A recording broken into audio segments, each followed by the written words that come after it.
Today I want to take a couple of minutes and talk about retirement and health insurance and their impact on your school's budget.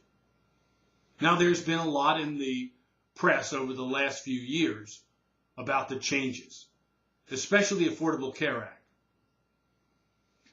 Your role as the principal is to make sure that your faculty and staff understand the costs that are associated with providing a quality healthcare plan. In many schools, the individual will be asked to pay anywhere from 10 to perhaps 30% of the monthly premium cost, and the school absorbs the rest. That amount that the school must absorb can amount to a very large amount of money. In schools where there are 100 employees, you could easily have $800,000 or $900,000 that you must allocate for health care benefits. It's important that you get a handle on your health care costs and the projections for the following year from the diocese, from your insurance carrier, or from the archdiocesan office if you're in that situation. The other issue is retirement benefits. In the old days, there was something called the Defined Benefits Program. X number of dollars was put into the pot by the school, and you were guaranteed X number of dollars when you reached 65. The problem is that as the stock market has gone up and down, and investments and their returns have dropped significantly, many schools have looked to other options, most commonly the 403B for nonprofits. In the for-profit world, it would be the 401k. Now, what does that mean? That means that you as an employer have one of two options. Either you can give an individual a percentage of their salary and guarantee that and let the individual manage that. If you're with T. Rowe Price, for instance, the school would send the money to T. Rowe Price on a monthly basis for each employee. The employee would then decide, do you want to put it in a risky stock market venture? Do you want to put it in bonds? Do you want to put it in treasuries? That's up to the individual. It's important for you as the head of the school to make sure that your faculty and staff have the knowledge to make those decisions. Too often, people just rush into things because they hear this is the best thing.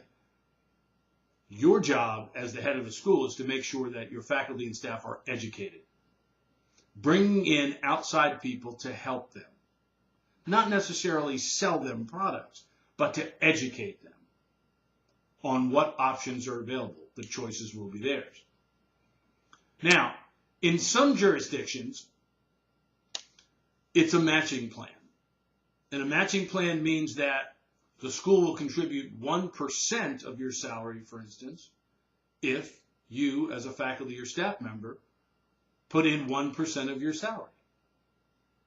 I know some schools where it's gone up to as high as 6%. 6% of your salary will go into retirement if you match it up to a certain percent. Again, we've gone to this new model of the 403B as opposed to the Defined Benefits Program because of what they call unfunded liability. The way the accounting regulations now stand, schools must account for future expenditures related to retirement costs. What that means is that a school might have an unfunded liability on their old plan of $500,000, $1 million, could be $5 million. Because what happens is the actuaries are telling the school, you don't have enough in the bank right now if the school closed and these employees had to be paid out up to age 65. The new rules also make it more complicated because of the fact that they calculate every employee staying until they're age 65, and you must factor that in. In previous years,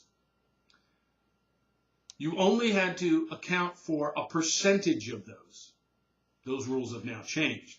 Hence, you hear the term unfunded liability a lot. It doesn't mean that you're cash poor. It means that you're not going to be able to fund your retirement plan based upon the current projections. Now, there's a lot of discussion about whether the current system is actually accurate or not. For instance, I know in the Archdiocese of Baltimore several years ago, they found that only 40% of the employees who were there 10 years stayed until age 65, to their retirement age. Now, that's nice, but the accounting regulations now state you have to account for 100%, not the 40%. So as you look at your budget and you prepare for next year, make sure that you factor in what you think are realistic costs for healthcare and retirement, because those are important factors when you're recruiting teachers. If a teacher has an option of going to a school that pays 90% or 85% of their health care and provides a matching program for retirement, and your school is only covering 70% of the health care and only putting in a 1 or 2% match, an economic decision has to be made by the teacher. And unfortunately, that teacher might well move to another school. I hope these thoughts help. If you have any questions, as always, please feel free to contact me. I appreciate it and have a good day.